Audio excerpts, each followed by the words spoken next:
At ito na nga guys, ang part 2. I-reveal ko na kung bakit 5 piso na lang yung sukli ko dun sa aming binili.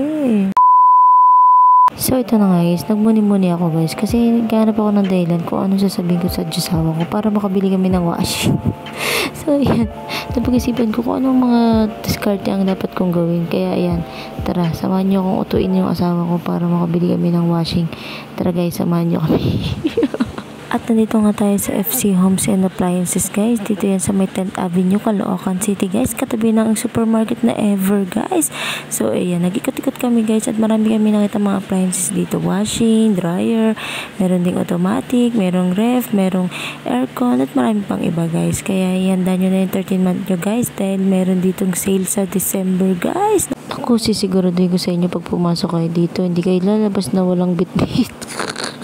So, ayan na nga guys. At may napili na nga kami. At nakapagbayad na nga kami sa cashier. So, ayan nga pala yung presyo ng amin nabili.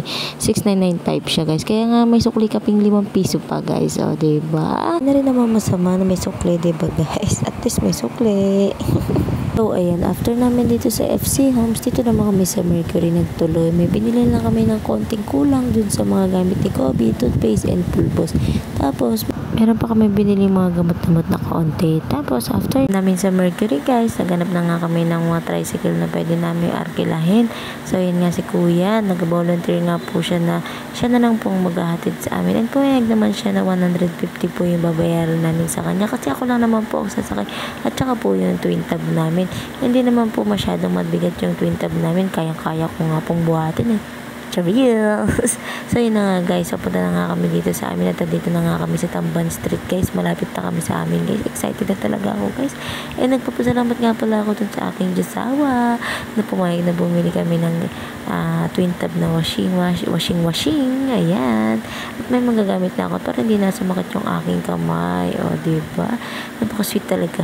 Kaya thank you so much. At ayun nga guys, nandito na nga kami sa bahay guys, na iuwi na rin namin tong Olic na twin tab washing machine and dryer namin guys. Ako excited talaga akong buksan to guys. Kaya yan, inayos ko na yung bahay namin. And ayan na nga, may paakap pa nga ang inday nyo. Ayan o.